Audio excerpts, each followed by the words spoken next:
traditionally had taken the goalkeeping jersey in the FA Cup final replay while on loan, not surprisingly, he made the full-time move to Old Trafford during the summer. And Dennis Irwin joined United from Oldham in a £700,000 move, Irwin a fullback on the fringes of the Irish national team. So the first-team squad looked like this at the outset: Seeley, Jim Leighton and Gary Walsh, the goalkeepers, Walsh slowly getting back to full fitness. Steve Bruce and last season's Player of the Year, Gary Pallister, would anchor the centre of defence. And plenty of experience in midfield: Neil Webb, Paul Ince, Michael Phelan and Brian Robson when fit again, providing one of the strongest squads in the division. And depth up front too, with Mark Hughes and Brian McClare, alongside Danny Wallace and the promising youngsters Mark Robbins and Lee Sharp. Alec Ferguson in charge since November 1986, hoping that injuries wouldn't ruin his plans as they have done in preceding years. The FA Cup on parade as the season starts at Old Trafford with the visit of Coventry City. It was new boy Dennis Irwin who helped break the deadlock on the hour when he swung over a corner and defender Steve Bruce delivered a bullet header to put Alex Ferguson's team in front. Coventry didn't really threaten the home goal and the 3 points never looked in doubt. Just to make sure, though, Neil Webb demonstrated his ability to get forward and score when he dived in to get on the end of another cross from the effective Irwin. So a great start before 46,000, but the following Tuesday, a trip along the M62 and a 0-0 draw against newly promoted Leeds United. The following Saturday, Manchester United were away again at another of the newly promoted clubs, Sunderland. Sunderland dominated the early play and took the lead. Following Gordon Armstrong's mazy dribble, Gary Owers caught United flat-footed. It was no more than they deserved, and they held their more illustrious and expensive rivals at bay until the 70th minute, when Brian McClare's header from Beardsmoor's nod back was right on target to equalise for United.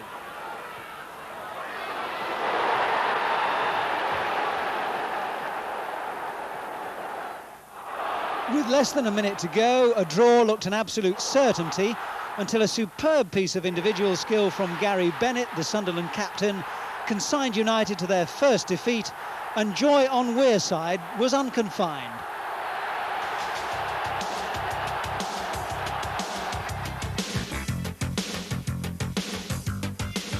First for good.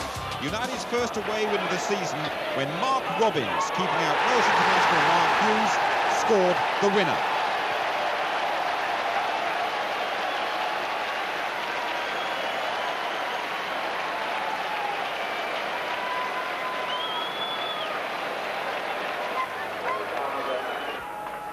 And then the bad news. United skipper Steve Bruce became the first to go under the new FIFA ruling that instructs referees to send off a player who brings down an opponent in a goal-scoring position, a so-called professional foul.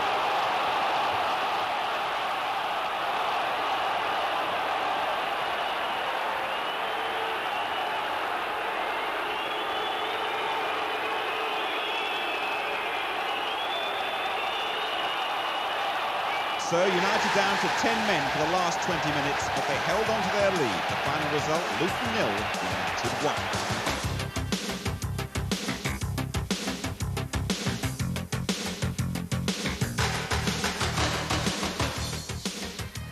Just a few minutes gone. Gary Pallister nods it on. Brian McClare feeds on the scraps. Mark Robbins finally earned his chance in midweek when he replaced Mark Hughes and scored the winner against Luton. And there's no doubt he possesses the striker's nose for goal. Lovely pass from Neil Webb and an excellent finish from Robbins. United up by 2. The last thing Rangers really needed was to be left with 10 men. And that's exactly what happened after Mark Falco received his marching orders for a needless elbow on Gary Pallister.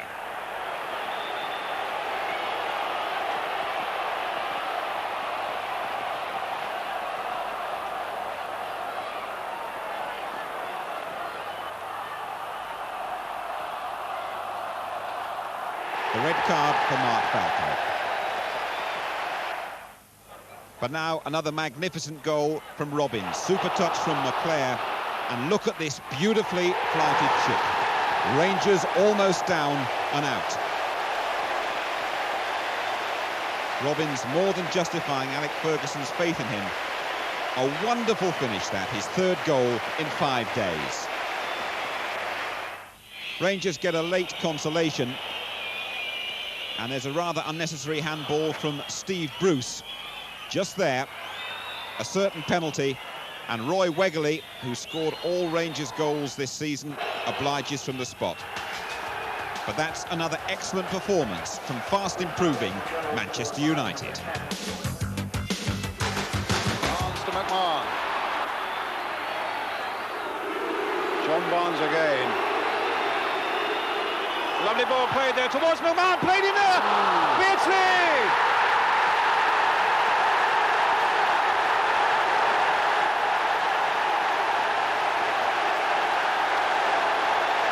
11 minutes gone, and Liverpool strike.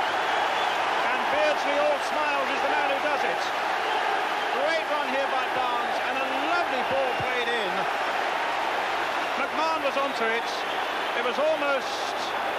well, in danger of being an own goal there by Steve Bruce. That's the killer ball. And then McMahon adding to it. Bruce in trouble. Seeley could only half stop it, and Beardsley finished it off. And Liverpool are ahead by a goal to nil. McClare. Towards Webb. Oh, yes. Oh. Off the crossbar. What an escape there for Liverpool. That silenced the clock for a moment as Webb stole in. And it was so close to the equalising goal. Barnes. Delightful ball again by Barnes. McMahon in for Beardsley! That makes it 2.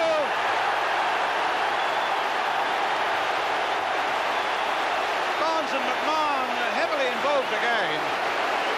And Beardsley where he had to be when it really mattered. McMahon's run once again, and Beardsley side-putting it past Seeley. That's 2 for Liverpool. Yeah, it's about timing, this one, because I would have swore blame from my very high position if Peter Beardsley would have been offside, but the timing of the run was perfect, and Neil Webb of all people played him onside. It's a fascinating game, isn't it? Yes, you're right, Lowe. About 20 minutes there before half-time. You couldn't have wished to have seen better football anywhere. And they're starting to turn it on again now. Rush to Barnes, back goes Phelan, in goes Beardsley, but Ince got the better of him, but here's Houghton. Great stuff by Liverpool here. It might come for Barnes. It is, it's number 3.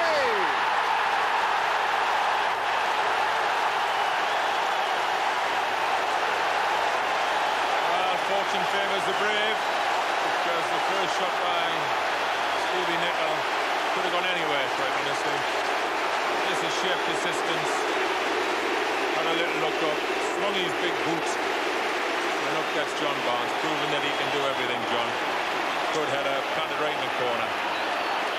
Well, how can a team be 3 down after contributing so much to such an attractive first half? The Kop are absolutely beside themselves with joy now. 3 up against Manchester United. Whelan doing well there. McMahon slipping it forward to Beardsley. Tried to get Rush going again. The free kick very quickly taken there, but Beardsley's onside. That's his hat-trick. United racing towards the linesman.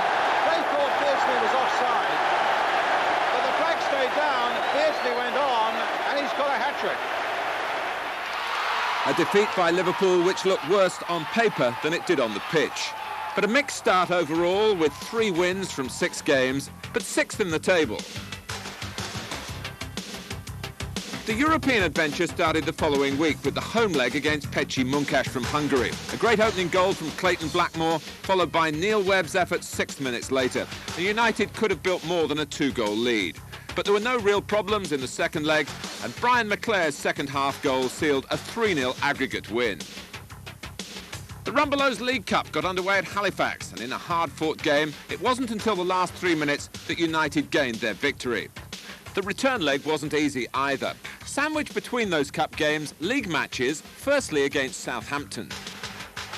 Despite reports of disharmony in the dressing room, United took the lead after 19 minutes.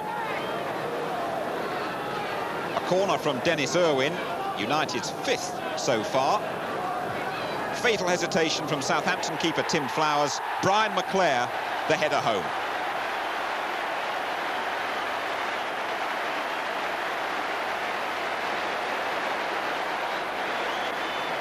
Southampton pulled one back on the half hour.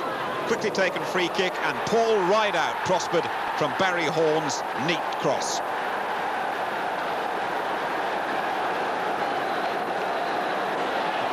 United won the match in a 2-minute spell early in the second half.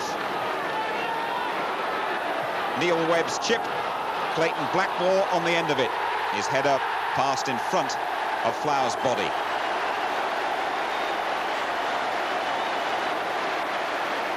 And a superb United move here that would have delighted manager Alec Ferguson. Mark Hughes in the clear, round the unfortunate Flowers, and Mark Hughes, his first goal of the season.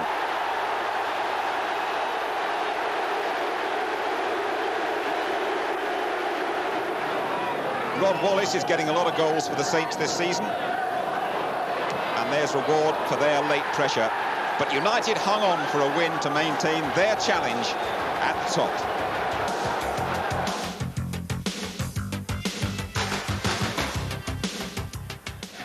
It's a free kick to Forest, and Les Sealey will wonder here. I remember in the past when Sealey was with Luton that Nigel Clough, the number 9, put a long-distance free kick beyond the goalkeeper, and Stuart Pearce, who's coming at it from the other side, possesses a fearsome strike. Like that! A fantastic free kick for Nottingham Forest, and Pearce has done it again with 7 minutes gone, and Sealey on his 33rd birthday hardly saw it. It had power, it had curve, it had everything. McClair. Bridgemore, another early ball in over Hughes, and met on the stretch. McClair, but he didn't get the final touch because it's a corner.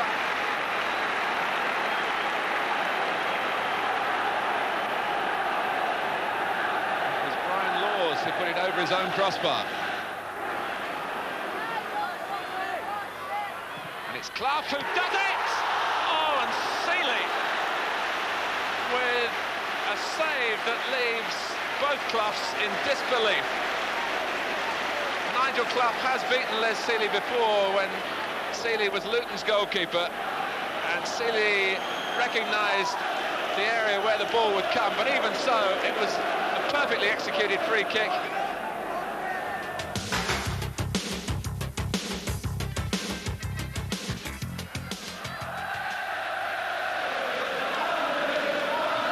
.15 minutes gone, and Manchester United's corner. Pallister going towards the near post.